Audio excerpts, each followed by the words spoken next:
واغفر لنا ما مضى له فرارة حبيب الله حاجته ومصدر الفضل والإرفان والكرم يا رب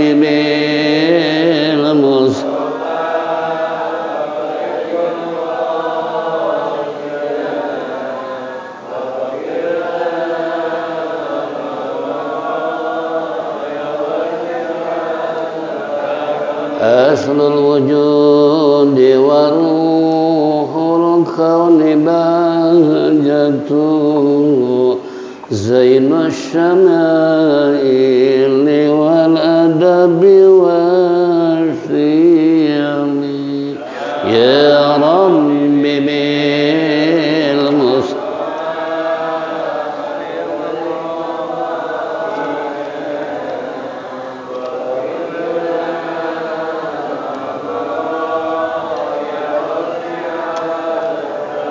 مطهر الأرض من نجس ومن درني من عبد وثن أو عبد صنم يا رب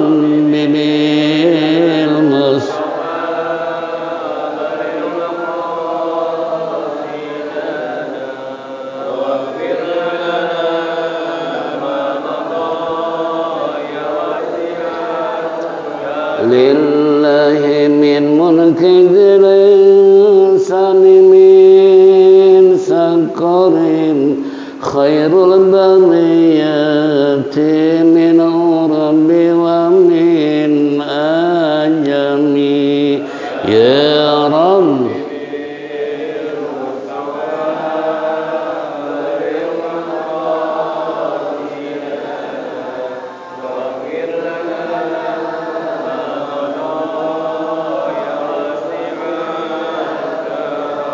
اللهم صل وسلم وبارك عليه. Ma'asyiral muslimin wal muslimat rahimakumullah. Alhamdulillahirabbil alamin wassalatu wassalamu ala asyrafil mursalin sayyidina wa syafi'ina wa maulana Muhammadin wa ala alihi wa sahbihi ajma'in. Amma ba'du fa inna asdaqal kitabullah khairal hadi sayyidina Muhammadin sallallahu alaihi wasallam wa syarrul umuri muhdatsatuha wa kullu muhdatsatin bid'ah wa kullu bid'atin dhalalah wa kullu dhalalatin finnar. Wa qala al-musannif rahimallahu ta'ala wa adaman naf'a bihi wa bi ulumihi fid dharaini amin. Wa qala ma'asyiral muslimin wal muslimat rahimakumullah. Kembali pagi hari menjelang siang kita duduk bersimpul bersama-sama di tempat yang mulia dalam rangka menindaklanjuti taklim rutin yang tentunya harapan kita mudah-mudahan apa yang kita lakukan selama ini mendapat ridha Allah Subhanahu wa taala, taufik dan hidayah, rahmat dan inayah selalu menyertai kehidupan kita sehingga kelak mati husnul khotimah. Amin ya rabbal alamin. Baiklah hadirin jamaah rahimakumullah. Minggu yang lalu kita telah menyimak yang terkandung dalam kitab Risalah Mu'awanah, kembali Al-Jawahirul Kalamiyah halaman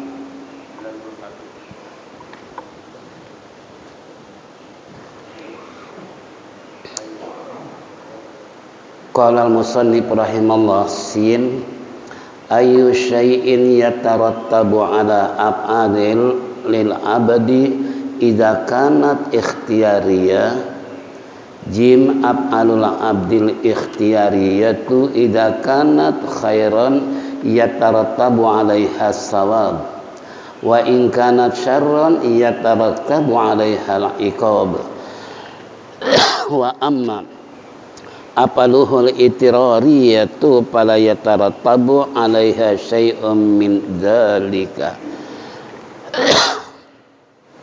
Ini masalah hukum sebab akibat. Apa yang dikatakan musannif? Apa akibat perbuatan hamba yang disengaja? Jawabannya adalah perbuatan-perbuatan hamba yang sengaja, bila baik terdapat pahala dan bila jelek mendapatkan siksa. Adapun perbuatan yang tidak disengaja maka tidak mendapat apa-apa. Kesimpulan buat kita semua, ini merupakan pembelajaran yang sangat berharga dalam kehidupan supaya jangan sampai salah berbuat, jangan sampai salah berkata, jangan sampai salah melakukan perbuatan di saat kita masih hidup. Kenapa? Karena kembali berdasarkan hadis Rasulullah, al-jaza min jinsil amal. Balasan tergantung perbuatan. Fa in kana khairan fa khairan wa in kana syarran fa syarrun. Kalau dia berbuat baik otomatis dibalasnya baik, kalau dia berbuat buruk, berbuat jahat dibalas dengan kejahatannya. Berapa banyak contoh-contoh dalam dunia kini, baik melalui medsos dan lain-lain sebagainya, bagi mereka yang telah melakukan berbagai macam makar atau pembunuhan, suatu saat toh itu semua akan terbongkar. Semua oleh Allah akan dibalas. Ada satu kasus, seorang pembantu dibunuh oleh majikan, dimasukkan ke dalam sepiteng. Kira-kira ini terbongkar nggak nih? Menurut logika kebongkar nggak nih? Saking apanya nih? Saking takutnya istilahnya si pembantu setelah dibunuh dimasukkan ke dalam sepiteng. Nah, apa yang terjadi? Di saat seorang ibu pembantu tersebut dengan kepenasaran sering bertanya dan bertanya, kemana anak saya? Kata majikan, saya tidak tahu. Kalau toh saya kerja di sini kok mas saya tidak tahu sih. Seandainya dia pindah, seandainya dia pergi, kemana dia pergi, tolong beritahukan kepada saya. Tapi si majikan tetap dia nggak mau menjawab tentang keberadaan anaknya di mana. Begitu ibunya masuk ke dalam rumahnya, tercium sesuatu bau apa? Bangke. Anggap ajalah bau bangke. Nah, kemudian si ibu tersebut lapor ke polisi. Jadi ada seakan-akan bau berbeda. Kalau bau bangke ini, bangke itu kan beda. Ya, antara bangke manusia dengan bangke tikus, bangke kucing itu nggak akan sama karena Allah memberikan petunjuk melalui perbedaan bau. Begitu oleh polisi digeledah, ternyata akhirnya terbongkar pembantunya dimasukkan ke dalam WC setelah dibunuh. Ini sekian lama bahwa anaknya tidak bertemu dan dicari kemanapun tidak ada, ternyata disimpan di dalam kapute. Kira-kira gimana? Itu kan akhirnya terbongkar juga kan. Nah, kasus bagaimana yang seharusnya dihukum mati tapi dihukum seumur hidup terbongkar juga, padahal dia seorang jenderal, iya kan, pengawal presiden, akhirnya terbongkar juga. Itu semua kalaupun toh manusia nggak membongkar, tapi Allah yang akan membongkar, sebab janji Allah, wala talbisul haqqa bil batil innal batila kana zahuqa. Jangan kamu mencampur adukan yang hak dengan yang tidak hak, yang benar dengan yang salah, yang batil dengan yang hak. Kamu campur adukan, ini kebatilan tetap oleh Allah akan bongkar. Dibongkarnya ini bukan melalui orang lain, mungkin oleh keluarganya, mungkin oleh tetangganya, mungkin oleh temannya sendiri. Bagaimana kasus tentang masalah anak seorang direktur pajak gara-gara perbuatan anaknya. Itu kan, setelah diselidiki ternyata korupsi. Begitu juga bagaimana tentang cerita seorang yang hafal Quran, ya, sedemikian rupa ulah anaknya dengan menggunakan mobil-mobil mewah ternyata terbongkar. Itu dari anaknya. Ini semua jangan kira merasa aman. Dalam membongkar sesuatu kebatilan bagi Allah tidak ada kesulitan.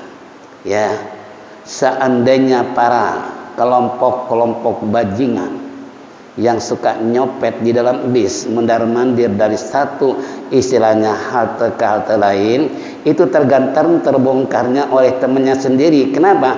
Karena ketuanya membagikan hasil nggak adil, kemudian dibunuh oleh temannya sendiri, terbongkar. Coba apa sih yang nggak dibongkar? Makanya kita harus hati-hati sesuai dengan apa yang dikatakan oleh musannif tadi. Kalau seandainya toh dia berbuat baik, Allah kasih pahala. Tapi kalau dia berbuat jelek, berbuat jahat, Allah kasih siksa, gitu kan? Ini sesuai dengan pamayya'mal misqala dzarratin khairan yarah wa may ya'mal misqala dzarratin syarran yarah. Siapa orang berbuat kebaikan sekalipun sebesar atom, sebesar jarum, sebesar biji jaroh, itu kebaikan tetap Allah akan tampakkan. Allah akan balas, enggak di dunia, di akhirat. Ya. Begitu juga orang keburukan apapun, sekecil apapun, tetap Allah balas dan Allah akan tunjukkan kepada siapapun akibat ulah perbuatan kita sendiri. Nah, di sini jangan merasa bangga. Jangan merasa hebat kalau kita melakukan perbuatan maksiat, kejelekan dan keburukan. Kenapa? Itu secara tidak langsung sama dengan mencoreng dirinya sendiri. Ya. Nah, makanya kita ini dalam kehidupan jangan gegabah. Jangan merasa gue bos, gue wah pejabat dan sebagainya. Jangan sekali lagi. Untuk apa memamerkan kehebatan, kepintaran, kegagahan, kesaktian dan sebagainya kalau itu bentuknya maksiat. Memang terkadang orang kalau berbuat maksiat bangganya luar biasa. Bangga nggak? Bangga. Ada dangdutan, nyawer naik ke panggung, padahal di rumah istrinya nggak punya duit, tapi suaminya nyawer. Bangga nggak? Bangga. Begitu sampai pulang istrinya minta duit, habis pakai nyawer. Bagaimana dengan istrinya? Umpamanya. Ini kan, ini kembali kepada kita semua. Jadi kalau seandainya orang berbuat kejelekan, kejahatan, jangan merasa bangga. Ya, di dunia Allah tidak tunjukkan, di akhirat nanti di hadapan seluruh manusia dari semenjak Nabi Adam dan seterusnya akan dipertontonkan kepada seluruh manusia. Inilah hamba Allah yang melakukan maksiat. Ini yang perlu kita ingat, ya. Makanya Al-Fakir bilang jangan gegabah, baik ucapan maupun perbuatan atau pakaian, karena semua ini akan dinilai oleh Allah Subhanahu wa ta'ala. Jadi kalau seandainya kita berbuat kesalahan, berbuat dosa, merasa bangga, ya memang itulah kemauan setan untuk menunjukkan dirinya hebat, padahal itu dosa. Ya, tapi jarang orang berbuat baik menunjukkan kebaikannya. Kenapa? Karena mereka sadar dan tahu, khawatir oleh orang lain dipuji, oleh orang lain dibilang hebat segala macam, sampai-sampai merahasiakan apa yang dia lakukan kebaikan. Enggak pernah, jarang diceritakan. Tapi kalau berbuat dosa, ada seorang pemabok, pasti pagi dia cerita sama temannya, aneh semalam habis 3 botol, alhamdulillah nggak apa-apa sih, cuman sempoyongan doang, cuman nggak ngusruk ke got aja. Itu terkadang kalau orang begitu tuh cerita sendiri, membongkar dirinya sendiri gitu kan, aibnya sendiri, umpamanya saya semalam begini begitu segala macam, itu tanpa diberitahukan oleh siapapun, itu akan muncul dengan sendirinya, itu tanpa diberitahukan oleh orang lain. Yang saya pernah cerita, diundang ke Depok, dia dapat piala juara nomor 2, juara minum bir. Ini secara tidak langsung kan iklan gitu ya. Promosi bahwa dirinya merasa hebat, lomba minum bir juara 2, kira-kira berapa botol nggak goyang? Ada yang pernah minuman di sini? Ada nggak? Kira-kira berapa botol? Jalannya nggak miring, jalannya nggak sempoyongan. Mungkin di nomor 2, nomor 1 jalannya tegak walaupun habis satu kerat. Umpama itu kan bangga diri. Ini kembali tuh tanpa dicerangkan oleh orang lain pun dengan sendirinya. Tapi kalau orang berbuat baik, seandainya kita ungkapkan terhadap orang lain, itu menumbuhkan rasa ria, rasa ingin dipuji, sehingga Allah mengatakan dalam Al-Quran, wala tubtilu sadaqatikum bil manni wal adza. Jangan kamu hilangkan, jangan kamu batalkan sedekah kamu dengan sebab membangkit dan menyakiti hati orang lain. Itu sudah Al-Quran menjelaskan, jangan sekali-kali. Makanya kalau orang yang benar-benar tawadu, orang-orang yang sadar diri, belum seberapa dia beramal dibandingkan dengan zaman Rasulullah, para sahabat dan sebagainya, masih jauh. Tapi kita terkadang berbuatan jelek, membongkar diri kita sendiri, aib kita sendiri. Bangga kita berdiri joget di atas panggung bersama dengan ini contoh ya, alhamdulillah di kita nggak ada yang begitu ya. Makanya saya bukan apa-apa yayasan tidak boleh untuk ada dangdutan, tujuannya supaya kita terpelihara dari kemaksiatan. Yang kedua lagi, kesian pengantennya. Nah, belum melakukan hubungan dengan suami istri, udah dipertontonkan ke masyarakat dangdutan, nanti anaknya gimana? Anaknya gimana? Gimana bisa mencatat kader-kader yang soleh dan soleha, sementara di awalnya diisi dengan maksiat. Jangan dibilang itu enggak maksiat. Siapa bilang enggak maksiat? Silahkan teliti dan silahkan amati kalau itu enggak maksiat. Itu adalah maksiat. Tuh, na'udzubillah min dalik. Makanya kami suka himbau, tidak boleh yayasan digunakan dengan hiburan dangdutan. Kenapa? Karena pengurusnya dapat dosa, yang mewakafkan juga dapat dosa. Saya memelihara pewakif Haji Suraji itu bukan apa-apa, supaya beliau mengorbankan hartanya hampir 500 juta untuk orang Kemayoran. Orang Kemayorannya pade nggak tahu diri. Itu kan saatnya menghargai. Dia hargai telah membangun daerah kita, bangunan yang digunakan serba guna. Gitu kan? Pendidikan oke, yatim piatu oke, majlis salim juga oke. Kemudian diwarnai dengan maksiat, kira-kira kayak. Sedangkan Allah bilang, wala talbisul haqqa bil batil wa taktumul haqqa wa antum ta'lamun. Jangan kamu campur adukan hak dengan yang benar, yang salah kalau kamu tahu. Kita tahu nggak tuh itu maksiat?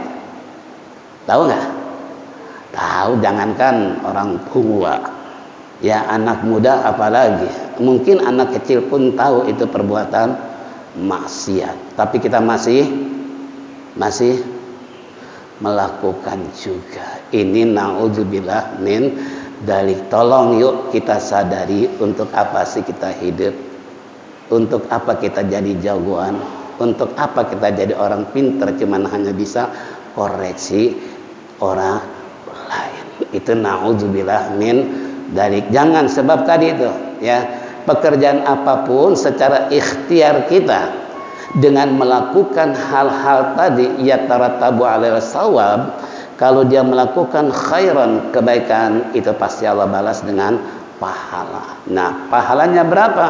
Itu bukan 1, 2, 10%, sampai 7%, 70, bahkan 700 nilai pahala buat orang yang melakukan kebaikan. Nah, cuman terkadang orang berbuat baik sangat susah, sangat sulit, tapi berbuat maksiat sangat gampang. Nggak? Gampang. Pegang aja tuh deh. Setan apa?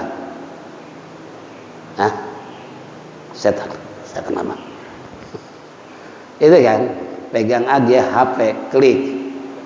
Setan gepeng. Disebut setan gepeng. Klik, apa yang terbuka? Semua dari urusan ibadah sampai haram jadah ada semua. Ada nggak kira-kira? Ada nggak? Mencampur adukan nggak? Ya, ini kembali buat kita semua. Nah, ini setan gepeng berbicara kepada manusia untuk melakukan berbagai macam hal-hal yang maksiat, yang negatif, yang orang lain tidak tahu kalau kita sedang asik nonton. Kalau dulu melalui layar tancap, layar lebar, orang tahu, TV orang tahu, tapi kalau melalui setan gepeng kira-kira nggak?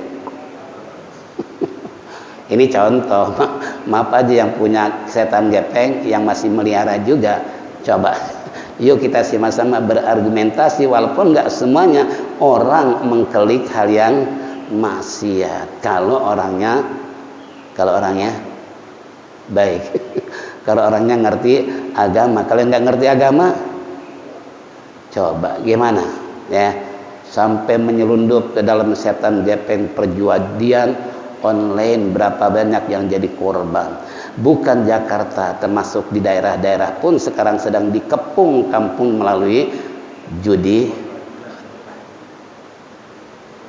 Padahal kita tahu pertama kali menang dapat besar, tapi kesananya nggak ada cerita, nggak bodoh dalam yang memainkan judi melalui online rugi, nggak ada, pasti cari untung. Umpan logikanya gitu kan, secara berpikir benarnya nggak ada cerita bos perjudian akan kalah, akan bangkrut, tidak ada cerita. Tapi justru pelaku pemain judi yang akan bangkrut. Ya, semua dijual, bila perlu rumah pun digadaikan gara-gara judi. Ini nggak sedikit korban, tapi kita nggak sadar itu. Ya, itu adanya di apa? Di setan gepeng. Coba kalau kita nggak mainin setan gepeng, kira-kira tahu nggak tuh judi? Saya sering kalau malam tuh habis ngajar, ini ada apa? Anak-anak kok pada kumpul 4 orang 5 orang, rupanya sampai subuh azan pun masih asik mainin. Rupanya lagi judi. Masya Allah. Ada di sini yang begitu? Ada nggak? Oh, kagak. Ini orang sana. Di sini enggak. Itu nauzubillah min. Itu kayak apa istilahnya? Ya. Makanya kembali tadi, serangan-serangan untuk melakukan terjadinya peperangan secara fisik, orang kafir juga tahu nggak bakalan terjadi. Kenapa? Maka menggunakan satu sistem istilahnya, bagaimana supaya umat Islam nggak kenal agama, nggak mau ngaji, nggak mau belajar agama. Alasannya cukup di setan gepeng juga ada, tapi semua nggak pernah diklik. Yang diklik game judi itu kan. Apalagi anak muda kan di HP ada baca Quran gitu kan, ada mubalik kelas kondang. Ya memang benar, maklum anasan anak pengen dibeliin oleh orang tuanya, kata ibunya, iya benar juga ya, ada ceramah segala, ada pembacaan Quran hadis. Coba cek, kira-kira semua kita kira tuh sama anak kita diklik nggak? Ini klik nggak? Main TikTok. Makanya anak kecil pada pinter sekarang. Bangun tidur ku terus mandi. Kalau zaman sekarang bangun tidur ke terus TikTok, ke terus HP. Itu kan ya Allah Rabbi. Itu anak kecil pada pinter sekarang merubah lagu-lagu. Ya termasuk cucu saya juga itu. Bangun tidur ke terus, seharusnya mandi, enggak dirubah oleh mereka. Bangun tidur ke ambil HP. Dengan HP asik bermain. Mandinya nggak mau. Gitu kan, dipaksa juga nggak mau tuh mandi. Bila perlu mungkin diguyur di tempat mainin HP baru selesai kan. Itu umpam. Ini kembali pada kita semua. Itulah yang disebut ghazwatul fikr, perang otak. Ya, kita harus sadar orang-orang kafir menyerang umat Islam nggak perlu pakai senjata, tapi melalui kemajuan teknologi, melalui IT. Di satu sisi ada manfaatnya, tapi di sisi lain madaratnya, bahayanya lebih banyak. Yang nggak percaya tadi, ya, kalau saya nggak pernah megang HP, memang mudah-mudahan nggak kebeli HP gitu aja deh. Ya, kalau mungkin saya coba-coba kayak kok seneng banget orang pada main HP gitu kan. Di kapal mainin HP, di mobil mainin HP. Di mobil mainin HP, di kamar mandi juga HP juga.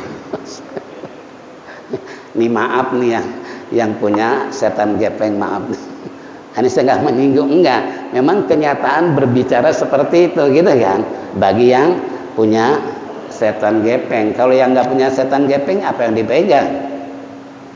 Itu kan. Ini contoh. Jangan sekali-kali. Jadi serangan mereka nggak perlu pakai senjata, tapi melalui teknologi yang semakin canggih. Semalam pun supir saya dia ngobrol. Dia punya bos puluhan juta dengan sebab sistem di HP ada undangan, kata dia jangan dibuka kalau ada undangan apapun bentuknya, sebab nanti nomor kita itu akan dijadikan sebuah bisnis atau modus mencari duit, sehingga bahkan ada yang miliaran rupiah. Coba disedot oleh pihak yang pura-pura ngundang apakah hajatan atau khitanan. Begitu kita menjawab, ternyata itu penjahat-penjahat ahli teknologi. Itu hati-hati nih. Yang punya apa? Bank apa namanya? Bankir bank ya? Banking bank ya? Iya, itulah namanya, saya nggak tahu. Electronic banking. Mati lampu langsung tek pulsa datang melalui itu kan elektronik banking. Ya Allah Rabbi, itu memang unsur sengaja buat mereka sehingga nanti ke depan lebih canggih lagi, yaitu tadi mengkeruk uang orang tanpa diketahui, bahkan akan hilang begitu saja tanpa diprediksi oleh pihak istilahnya kepolisian, siapa oknumnya dan lain sebagainya. Itu canggihnya teknologi. Nah, otak umat Islam pun bila perlu dicuci dengan permainan-permainan yang ada di HP. Buktinya anak muda, ada nggak kira-kira yang mau ngaji? Ada nggak yang mau ngaji? Tapi kalau mainan HP di mana-mana, di mana-mana asik mainin HP. Itu kan udah dicekok, udah diracuni otak anak kita dengan apa? Kemajuan teknologi. Walaupun ada manfaatnya, tapi bahayanya lebih banyak daripada manfaatnya karena disalahgunakan. Itu na'udzubillah menjadi. Kembali tadi. Jadi jangan kita memberanikan diri untuk berbuat kejahatan, keburukan. Jangan. Kalau bahasa Betawi jangan konyol, gitu kan? Kenapa? Sebab balasan ini kita nggak tahu. Allah akan membalas semua apa yang kita lakukan. Kita bicara aja mayal pijoladaihi min raqibin wa atid. Tidak ada satu kata pun yang kamu lontarkan melainkan ditulis oleh malaikat raqib, dan itu satu kata aja ditulis. Bagaimana kalau berkata-kata? Karena ada kadang-kala orang suka sombong. Contoh, waktu kita bangun yayasan, iris kuping gue kalau jadi, malaikat tulis nggak? Tulis nggak? Tulis, jangan dibilang malaikat nggak ditulis itu. Tunggu aja di akhirat kita bertemu nanti dengan orang yang ngomong nggak akan tulis kalau sejak bangunan jadi iris kuping gue. Di dunia, tapi di akhirat, nggak percaya, mati dulu. Nanti ketemu dengan orang. Itu kan, itu nggak boleh gegabah ngomong aja, nggak boleh gegabah. Bila perlu tuh gedung yayasan gue beli, ya lo kayak punya duit hidup aja pas-pasan, pengen ganti uang apa? Ya ngumpama. Ini kan orang terkadang gegabah ngomong tapi nggak terasa omongannya diapain? Direkam. Walaupun pengurus yayasan nggak merekam, tapi malaikat, lebih canggih rekamannya. Iya kan? hati-hati, saya ingatkan kepada semua jamaah. Ini jamaah ya. Jamaah hati-hati kalau bicara, jangan enak di udelnya doang. Jangan enak di dalam ketika emosi ya. Kita arogan dan sebagainya, tapi ingat yang bahaya mayal pizu min qaulin ladaihi raqibun wa atun. Tidak ada satu lontaran kata yang kamu ucapkan melainkan ditulis oleh malaikat raqib dan atid. Nah, kalau omongan kita banyak kesalahannya, banyak dosa, banyak fitnahnya, banyak gosipnya, kira-kira gimana? Hah? Titik-titik noda yang ada di dalam hati seseorang adalah nanti sebagai bukti orang akan susah ibadah berbuat baik kalau dosa yang lebih mendominasi daripada amal soleh. Makanya kita nggak bisa menuduh orang kok nggak mau ngaji, nggak mau ke masjid, nggak mau berjamaah, nggak mau kumpul dengan orang-orang soleh. Ya itu tadi, kalau ada yang banyak maksiat untuk berbuat baik sangat berat. Berat nggak kira-kira? Berat. Biasa kita umpanya begadang, nggak begadang satu malam aja kira-kira gimana? Nggak enak kan? Tapi sebaliknya biasa orang nggak begadang satu minggu nggak impas tuh, pala pusing gara-gara begadang karena nggak terbiasa, gitu kan? Jadi Allah bisa karena biasa. Makanya kebiasaan yang jelek jangan dilakukan, tapi lakukan kebiasaan yang bagus supaya kesananya bagus, gitu kan? Nah, ini contoh. Inilah hadirin, sebelum lanjut kita break dulu sejenak.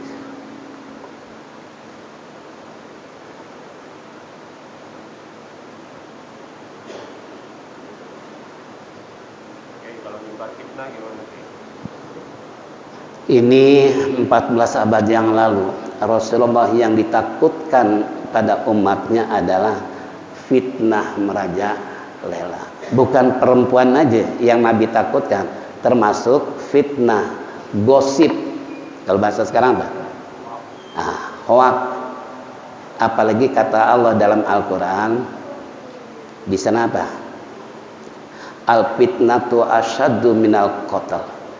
Fitnah lebih jahat dari pembunuhan. Coba kira-kira gimana? Fitnah lebih jahat daripada membunuh. Kenapa? Kalau membunuh orang seseorang, tobat selesai. Tapi kalau memfitnah orang, nggak bisa Allah maafkan kalau orang yang digosip nggak Coba kira-kira gimana? Ya, tapi bukan ngasih contoh yang nggak benar. Oh, kalau gitu gue lebih baik bunuh aja dia. Umpamanya, tobat kepada Allah selesai. Tapi kalau kita menggosip, memfitnah orang, maaf, ini lebih bahaya. Makanya Allah firmankan, al-fitnatu asyaddu minal qatl. Ya, fitnah itu lebih jahat daripada pembunuhan. Pikirin sendiri deh. Ya, apa iya atau tidaknya itu kalau orang sudah terkena fitnah, sakit hatinya kayak apa? Kalau istilah Profesor Buya Hamka, kalau sakit badan gampang cari obat, tapi kalau sakit hati kemana kita harus cari obat? Kemana? Kalau sakit hati kemana kita cari obat? Ada nggak yang bisa menyembuhkan penyakit hati, gitu kan? Tapi kalau obat di mana-mana ada apotek, di mana-mana ada tabib, di mana-mana ada dokter, ada rumah sakit. Nah, kalau punya rumah sakit hati ada nggak? Yang bisa mengobati hati ada nggak? Adapun psikiater itu bukan mengobati hati, tapi dia menelusuri tentang masalah kenapa terjadi begini, umpamanya. Nah, ini kembali tadi karena kebiasaan gosip, kebiasaan fitnah. Jangankan orang lain, suatu saat saudaranya sendiri difitnah gara-gara kebiasaan memfitnah orang. Kalau barat Jainuddin MZ, orang yang sudah selesai difitnah, paling tidak mungkin istrinya, keluarganya difitnah juga. Kenapa? Karena kebiasaan nggak betah tuh mulut kalau nggak memfitnah. Makanya jangan biasain tuh fitnah. Kalau dengar fitnah bila perlu diklasifikasikan. Artinya dulu zaman Rasulullah ada sahabat lagi ngobrol. Kata yang satu, si anu orangnya begini segala macam. Apakah yang Mas, Anda jangan bicara ngomong gegabah. Kenapa? Setahu saya dia adalah orang yang baik. Tapi Anda menilai dia jelek, maaf, jangan sekali-kali Anda berkata seperti itu. Kalau pepatah orang Sunda bilang apa? Ulah sok ngaganjel meja lamun can aya kursina, gitu kan? Ulah sok ngandel kabeja kalau belum ada bukti. Itu belum ada bukti jangan ngomong dulu. Jangan kita sebarluaskan, jangan diekspos. Ini enggak viral. Padahal belum tentu benar. Ya, sekalipun benar enggak ada gunanya kan? Ada gunanya enggak? Sekalipun benar, apalagi kagak benar. Itulah kebiasaan orang yang suka gosip, enggak betah kalau enggak. Nanti insya Allah Allah akan siksa. Dia punya lidahnya menjulur semakin panjang, digunting dengan gunting dari api neraka yang tiada henti-hentinya. Itu orang yang suka jangan bangga dengan gosip, memfitnah orang lain. Jangan, ini bahayanya dunia akhirat. Yang kedua lagi, kebiasaan tersebut tidak akan bisa hilang begitu saja karena udah terbiasa. Makanya ancaman Allah tadi, al fitnatu asyaddu minal qatl. Fitnah lebih kejam, lebih sadis dari pembunuhan. Itu firman Allah, bukan kata saya. Karena ditanya tadi, itu kesadisan orang memfitnah. Ya, lebih baik apa? Istilahnya lebih sadis daripada orang membunuh. Orang membunuh sadis nggak kira-kira? Sadis. Nah, itu fitnah lebih sadis lagi. Kira-kira kayak apa? Ya, ini tolong sekali lagi, jangan sekali kita menggosip saudara kita. Bukankah Anda sering memakan daging saudara kita, tapi kok kita begitu teganya memfitnah saudara kita sendiri? Na'udzubillah min dzalik. Jangan. Sudah. Masih ada waktu. Israf jam berapa? Lewat 4:04. Berarti tinggal 5 menit lagi. Masih ada 5 menit?